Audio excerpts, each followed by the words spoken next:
પંજાને આવતો ઉપર નીચે કરવાનું તમારે તો બરાબર. તમને ન ફાવે તો કોઈને કહેવાનું બરાબર, એટલે પંજાને હલાવવાનું બરાબર. બે પંજા તમે જાતે હલાવી શકો, હલાવો તો બે પંજાને ઉપર નીચે આવતે પગનો પંજો લગાવવાનો બરાબર. રેડી? આવતે 5-1 મિનિટ કરવાનો પગના પંજાને, બે પગના પંજા લગાવવાના, પછી પગને આવતે હળવે સીધું અંદર લઈ જવાનું, પાછો નીચે લાવવાનું, અંદર લઈ જવાનું નીચે. ધીમે ધીમે ગોઠવણેથી પગને વાળવાનું, વાળવું જોઈએ વાળવું જોઈએ પગને. હા, એવું તો જેટલો વળે એટલો વાળવાનો બરાબર. હાલો સીધો કરવું જોઈએ, કરવું જોઈએ. હાલો વાળવું જોઈએ, વાળવું જોઈએ, વાળવું જોઈએ, વાળવું જોઈએ. હા સરસ, સીધું કરવું જોઈએ. હાલો પાછો વાળવો જોઈએ. હા એમ, પાછો સીધું કરવો. હાલો પાછો વાળવો જોઈએ, વાળવાજી. હા એમ, હાલો પાછો સીધો કરવો જોઈએ, વાળવાજી બરાબર. પછી ઓશીકું રાખીને કરવાની એક્સરસાઇઝ બરાબર.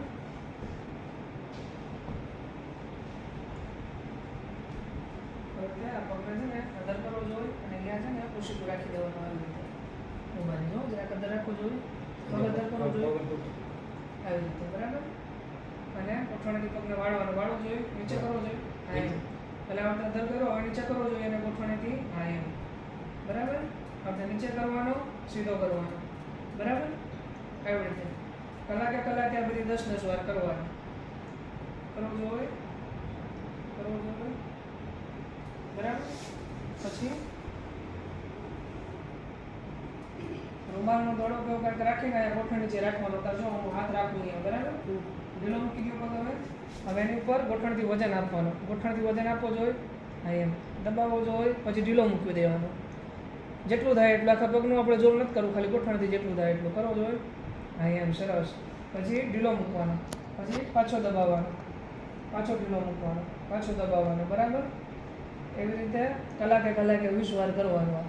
કરવો જોઈએ, પાછું કરવો જોઈએ, ઢીલો મૂકો, કરવો જોઈએ, ઢીલો મૂકો.